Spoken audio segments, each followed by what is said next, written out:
আস্তে আস্তে করে কি সুন্দর ডিমগুলোকে ভাজছে।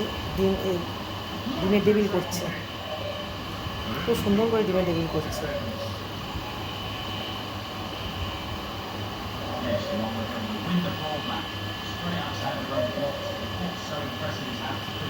কিছু করা হয়ে গেছে, কিছু করবে।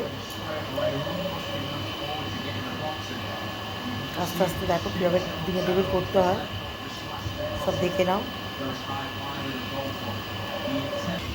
হ্যালো বন্ধুরা, তোমরা সকলে কেমন আছো? এবার ডিম আর কর্নফ্লাওয়ার গোলা হচ্ছে, দেখো কিভাবে করতে হয় ডিমের টেবিল। জানি বন্ধুরা, তোমরা সবাই জানো। জানি তোমরা সবাই জানো, তাও দেখো কী করে করছে।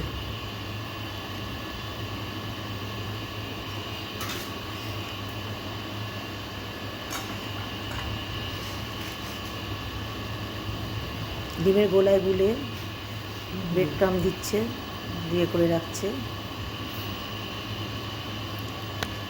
আর এক কোট করে হবে এগুলো, আর এক কোট করে দেওয়া হবে। তুমি মুখে বলো না, তুমি বলতে পারো। প্রথমে ডিম কর্নফ্লাওয়ারটা গুলে নিয়েছি, এরপর একটুখানি ব্রেড ক্রাম্ব দিয়ে মাখাবো।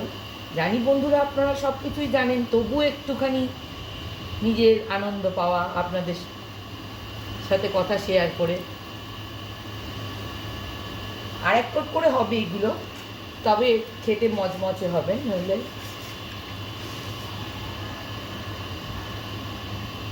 দু হাতে করে করছি, এক হাতে ডোবাচ্ছি আর এক হাতে ব্রেড ক্রাম্বটা মাখাচ্ছি। নইলে ডিমের গোলাটা আবার ভিজে যাবে, ব্রেড ক্রাম্বটা কেমন তখন জড়িয়ে যাবে, তখন আর স্বাদটা ঠিক সুন্দর হবে না, করতেও পারবো না সুন্দরভাবে।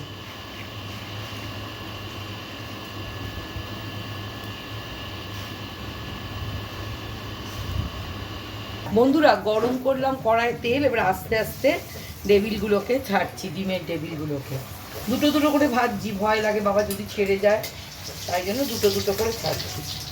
প্রথমে তেলটা খুব গরম করে নিয়েছি, এবারে হালকা করে গ্যাসের ফ্লেমটা একটু কমিয়ে দিলাম, দিয়ে হালকা হালকা করে ছাড়ছি।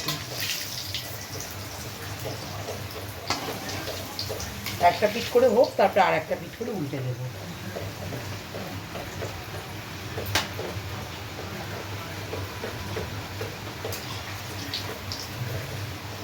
বলুন না বন্ধুরা, বর্ষার দিনে কিরকম লাগে সন্ধেবেলাতে যদি এরকম গরম গরম ডিমের চপ, সাথে একটুখানি মশলা মুড়ি মাখা, কেমন লাগে?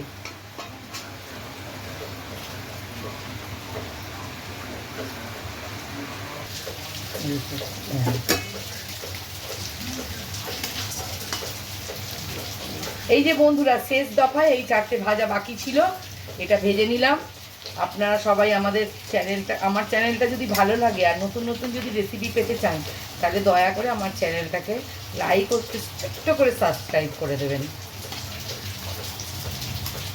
এবার সবাইকে গরম গরম ডিমের চপ সার্ভ করব, সাথে একটু পেঁয়াজ কুচি, শসা কুচি আর টমেটো সস দিয়ে। বাই বন্ধুরা, আবার দেখা হবে পরের একটা ভিডিওয়।